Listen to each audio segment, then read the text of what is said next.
still, you are near. There's nowhere we can go. Well, I came into this week, I was loving God. I guess I was loving life. I wasn't really loving people.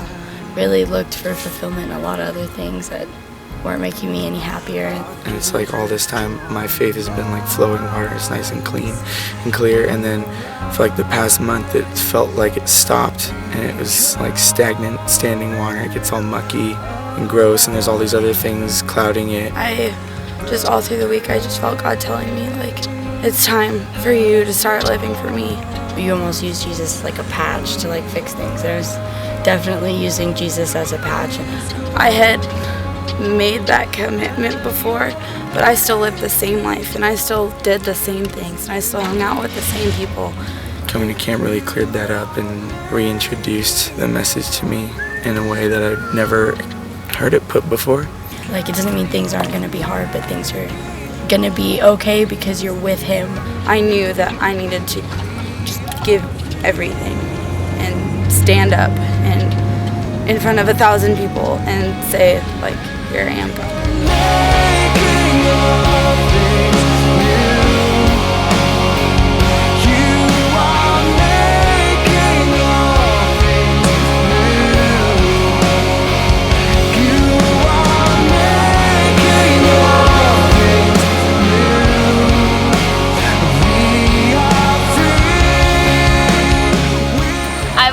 I believe that Jesus is the Christ, that He died and He rose again. That He died and rose again. And He wants me to follow Him. I will follow Him for the rest of my life. I'm going to follow Him for the rest of my life.